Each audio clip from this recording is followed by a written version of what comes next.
mii di ñëw yal na dikk ak jàmm jópp ku yiw yal nay atum njariñ ak yërmaande daal ak i mbég ku nekk yal na ci am jàmm ak yëfam yu ko lew yal nay atum barke yal nay at mu gën ati at ku nekk yal na ci jëm kaw fam ñoñam jëme kaw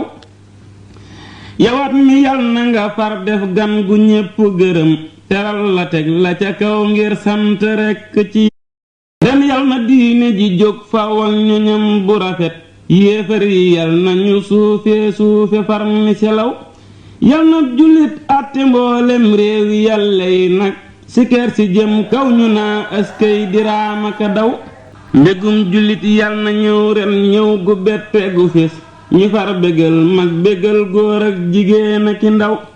amiina amiina moo tee ngeen a nangu bu wér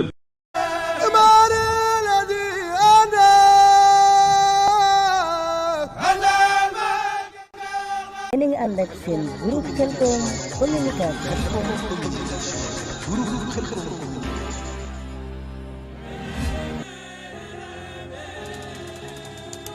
Bul fàtte abonné sa groupe Khelcom communication te bës cloche bi vidéo bi ñu mën ko suivre.